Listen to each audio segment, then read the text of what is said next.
Welcome to the Deep Dive. Today we're jumping into, well, a really fascinating and complex sequence of events from our source material. We're looking at this structured prophetic narrative, often called the seven seals, seven trumpets, and seven golden bowls. It's quite an intricate roadmap. It really is. And what's key, like our sources point out, is that these aren't just random events. It's this precise, connected progression. One stage flows right into the next, building up to some, well, dramatic transformations and pretty profound consequences. Absolutely. Yeah. So our mission today is to navigate this map, pull out the key events, understand what they imply, and give you a clear picture. Let's start unpacking it right at the beginning. Okay, so things kick off with the opening of the seven seals. These are like the initial stages, yeah. And the first four seals, they're very vivid, symbolic horses. We have the white horse sources connect that to deception. Then the red horse, bringing war, widespread war. Right. The black horse signals famine. But there's this interesting detail, isn't there, about the olive oil and wine. Yes, exactly. Our sources make a point of that they're not harmed. It suggests maybe this famine isn't just total scarcity. It could imply that while essentials are hit hard, maybe certain luxuries or perhaps deeper spiritual things remain untouched. So it's kind of a targeted tribulation. Interesting nuance. Then the pale horse arrives. Death by sword, famine, pestilence, even wild animals, affecting a huge portion, a quarter of the Earth's population. Wow. And after those four? Well, the fifth seal introduces this period of large-scale martyrdom. Then the sixth brings these massive physical upheavals. Think of huge earthquakes, the sun, moon, stars, all being affected, cosmic level stuff. And also the four winds are held back, and 144,000 are sealed. Okay, so these seals definitely set a dramatic, rather grim stage. It's like a prelude. Now, the seventh seal, our sources describe it as containing the seven trumpets. Like nested dolls almost. Precisely. That's a great way to put it. The seventh seal isn't just another event. It's like a gateway. It opens up a new, much more intense phase, an escalation. How does it start? It kicks off with a prayer related to atonement, our sources say, followed by thunder, voices, lightning, and earthquake, these powerful sounds and events.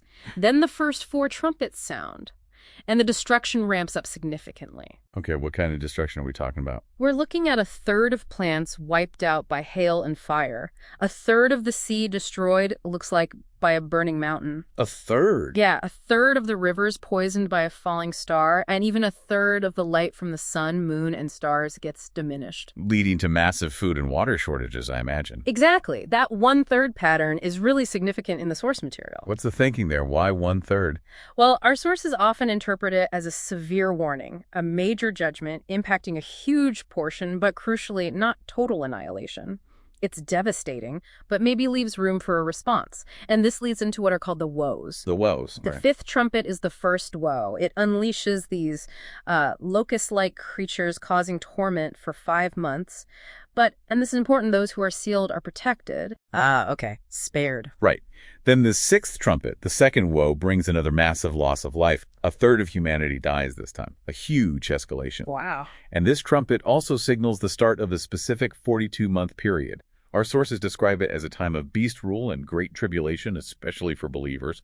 But interestingly, amidst all this darkness, the sources also mention the eternal gospel being proclaimed and highlight those 144,000 first-fruits people.